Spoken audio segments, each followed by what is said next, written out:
Actually, I may not have my own family here, but I have my ate and kuya. And Jasper is here. They know how suffered I am with my own family, pati sa aking papa and mama, and lalo na po sa ministry. Pero sila po yung nag-give up sa akin. And I can't imagine some spiritual leaders and Mami Melissa dito.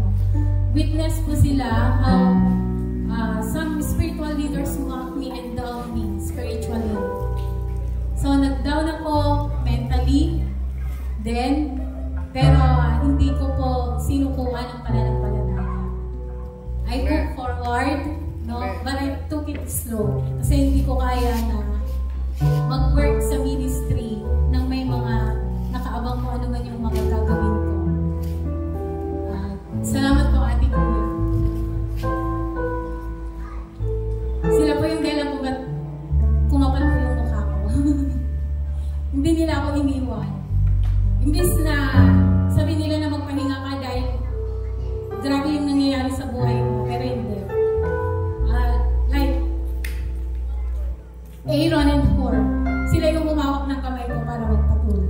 And si Jasper po,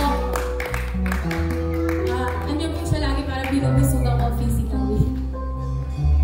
Para magkaroon ng ngiti sa labi ko. So thank you.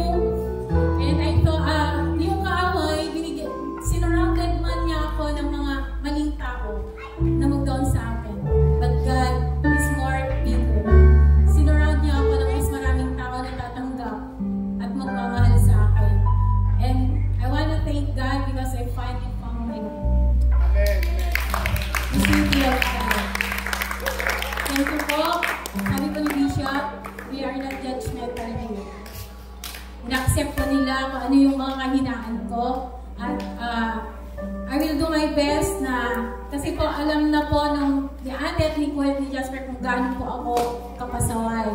Kaya I will do my best na hindi po ako magiging pasaway. Si Ate Feli po yung nagagalit sa akin every time. And si Jasper po, minsan, whenever you want me to, kung gusto niya akong iwan, just to realize na yung mga nabitawan kong salita at nagawa kong action ay wrong. Pero nakikita ko yung present niya pag andyan na, alam ko na may tama na. So I thank God for the people na andyan po. At maraming salamat muli, the City of God.